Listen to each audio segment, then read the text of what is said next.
Merhabalar. Yunan mitoloji serimizde bu haftaki konumuz Truva Savaşı.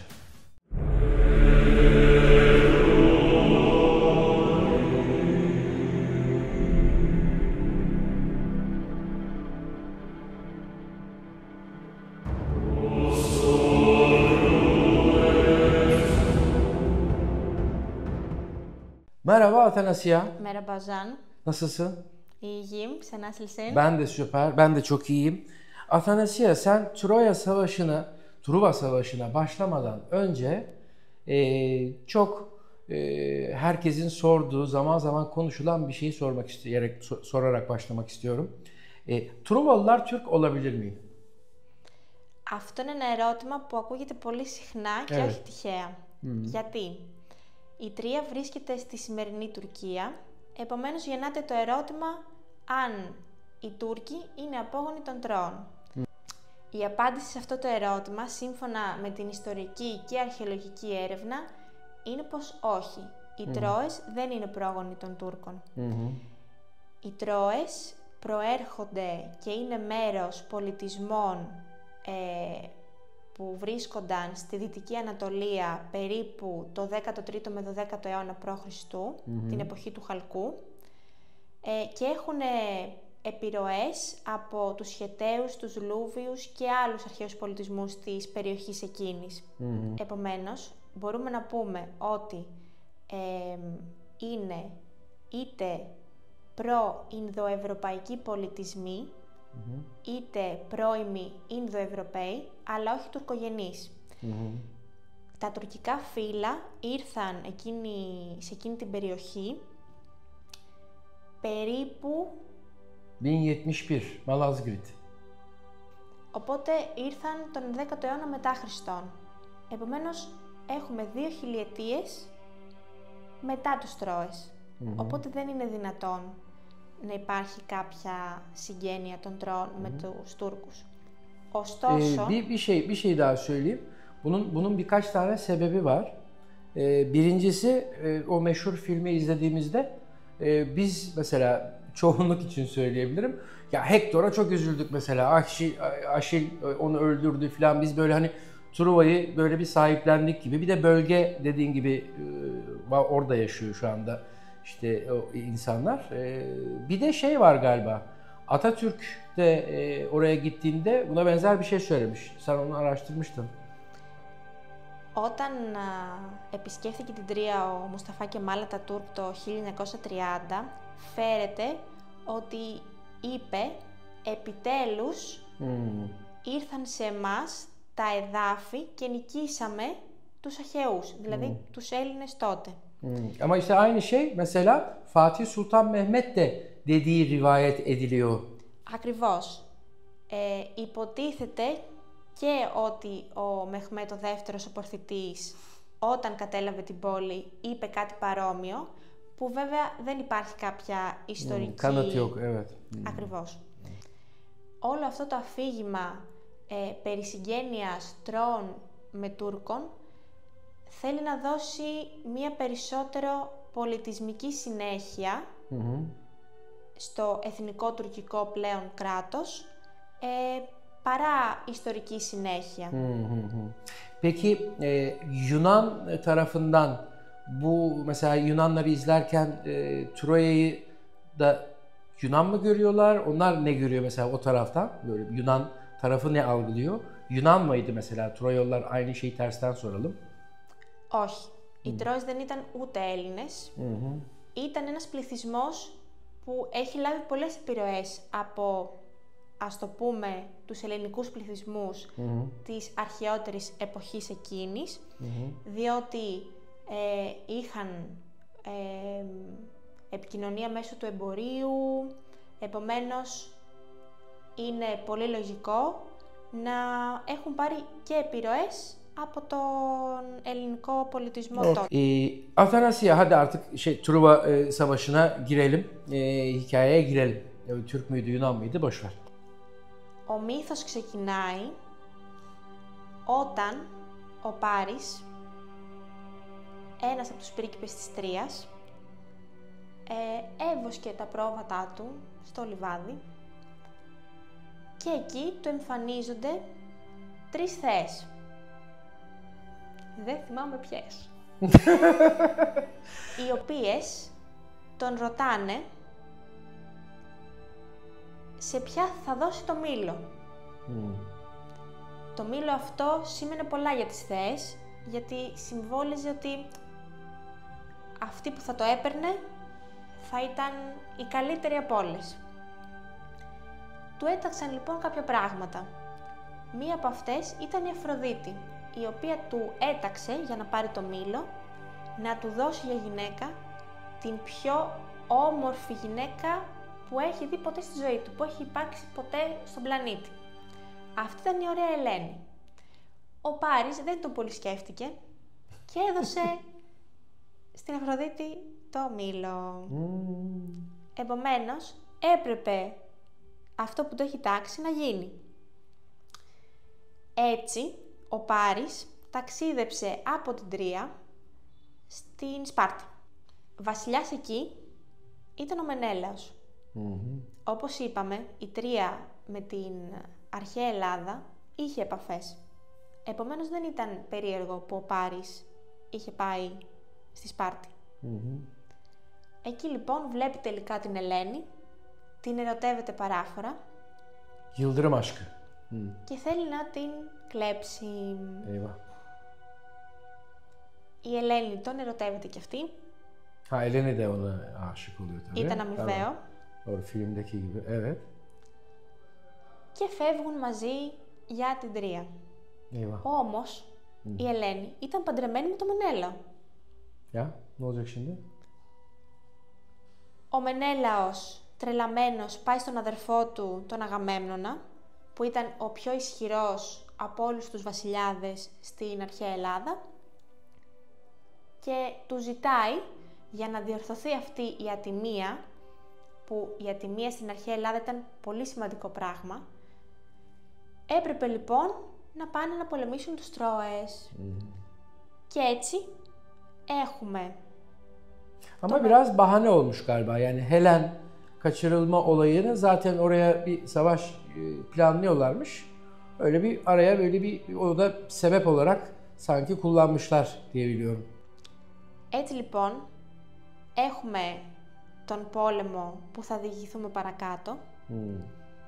Βέβαια, ακριβώς όπως είπες, αυτό ήταν μια δικαιολογία και γι' αυτό λέμε ότι, θα πούμε παρακάτω, ότι τελικά ο Τροικός πόλεμος είναι μύθος ή είναι αληθινή ιστορία. Okay, onu sonra.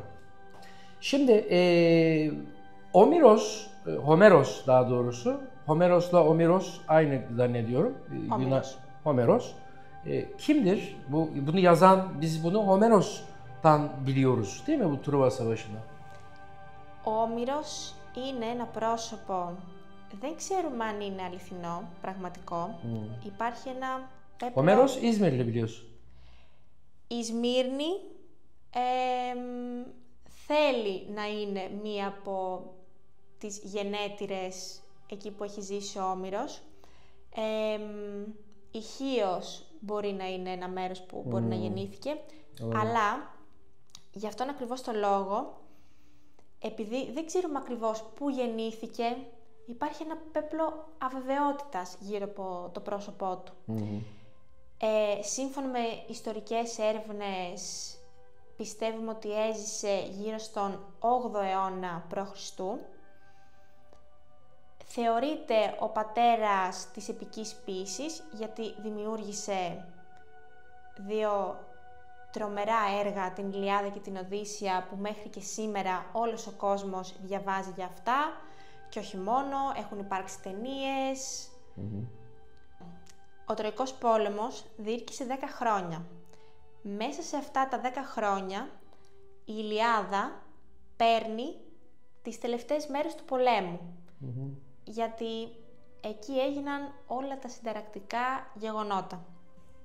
Το μεγαλύτερο μέρος της Ιλιάδας μας περιγράφει το θυμό του Αχιλλέα, ο οποίος εν τέλει αποσύρεται από τον πόλεμο, επομένως, καθώς ήταν ο πιο δυνατός, όλων των πολεμιστών των Αχαιών. Έχουμε αρκετές νίκες από τους Τρώες, που αυτό βέβαια δεν άρεσε καθόλου στους Έλληνες. Και μετά έχουμε το θάνατο του καλύτερου φίλου του Αχιλλέα, του Πάτροκλου, ο οποίος για να αναπτερώσει το ηθικό των Ελλήνων φόρεσε την πανοπλία και πήρε τα όπλα του Αχιλλέα για να πάει να πολεμήσει. En iyi arkadaşı onun kostümünü giyiyor. Gidiyor, Hector'unu öldürüyor. Bu sefer Aşil çıldırıyor, sinirleniyor ve savaşa giriyor. Bunu mahsus girsin diye yapıyorlar. Ο Έκτορας τον σκοτώνει. Ο Αχιλλέας τρελαίνεται γιατί στενοχωριέται πάρα πολύ. Αποφασίζει να ξαναμπεί στον πόλεμο. Σε μία μονομαχία που έχει με τον Έκτορα τον σκοτώνει. Και εκεί έχουμε σταδιακά τις ήττες των Τρώων. Οι Έλληνες λοιπόν, ο Οδυσσέας βασικά, σκέφτηκε να κατασκευάσουν ένα τεράστιο ξύλινο άλογο και να το τοποθετήσουν μπροστά από την πύλη της Τρίας. Οι Τρώες θεώρησαν ότι οι Έλληνες τα παράτησαν, λιποτάκτησαν, γύρισαν πίσω στην πατρίδα τους, έφεραν μέσα το άλογο θεωρώντας το ως δώρο από τους Έλληνες εν τέλει, και το βράδυ, mόλις όλοι είχαν πάει για ύπνο, hop attan iniyorlar, bitti. Yani o Troya atı ile birlikte içeri giriyorlar ve işte bütün şehri yağmalıyorlar, alıyorlar falan. Burada şöyle bir durum var, bunu ben okumuştum. Troyalıların Türk müdür değil midir tabi olmadığı büyük ihtimalle aşikar kanıtlar açısından vesaire, ama şunu söylüyorlar. Mesela Troyalılar için de at çok önemli, çok kutsal bir şey. Ayrıca mesela kımız denilen işte o at sütünü içtikleri söyleniyor. Bu da hani benzerlik söyleniyor. Oradan onu hatırladım, yani at girince diye. Peki Atanasya, ne oldu Troyalılara ondan sonra? Yani ondan sonra nereye gittiler? Yeni bir medeniyet, bir şey kurdular mı? Ne oldu Troyalılara?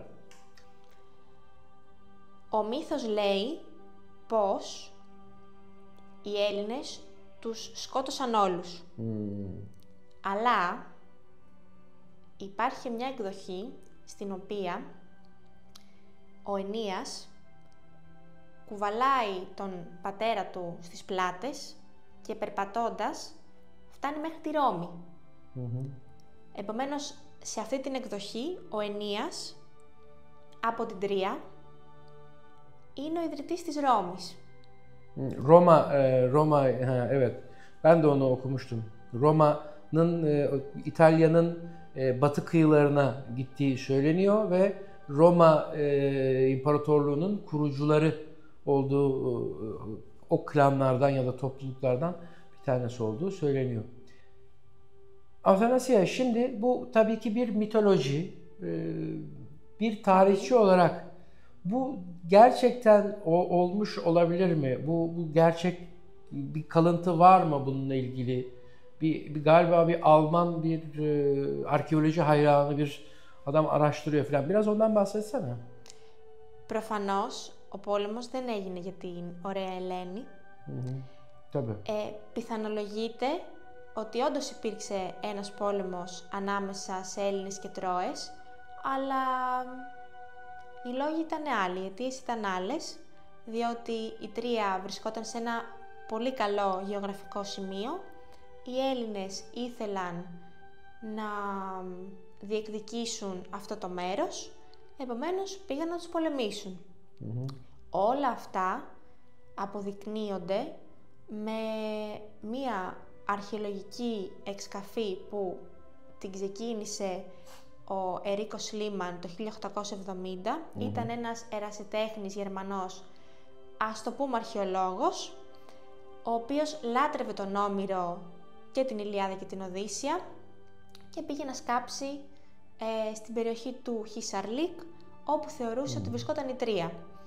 Εκεί, μετά από πάρα πολλές εξκαφές και έρευνες και στα μετέπειτα χρόνια, όταν η αρχαιολογική επιστήμη είχε εξελιχθεί αρκετά, οι αρχαιολόγοι βρήκαν μία πόλη η οποία όντως καταστράφηκε από φωτιά περίπου το 12ο αιώνα π.Χ. Αυτή είναι η Τρία 7α. Επομένως, όλα αυτά που μας έχει εξιστορήσει ο Όμηρος φαίνεται πως είναι αληθινά. Eπομένως, δεν ξέρω αν μιλάμε ακριβώς για μύθο. Bilmiyoruz ya. Bilemeyiz. Bugünkü videoda Truva Savaşı'nı ve işte Truva mitolojisini, Homeros'u, biraz Truva atını ve Truvalıları konuştuk. Buna benzer videoları siz de istiyorsanız önümüzdeki videonun mitoloji serisinin konusunun ne olmasıyla ilgili yorumlara yazabilirsiniz. Bizi izlediğiniz için teşekkür ederiz.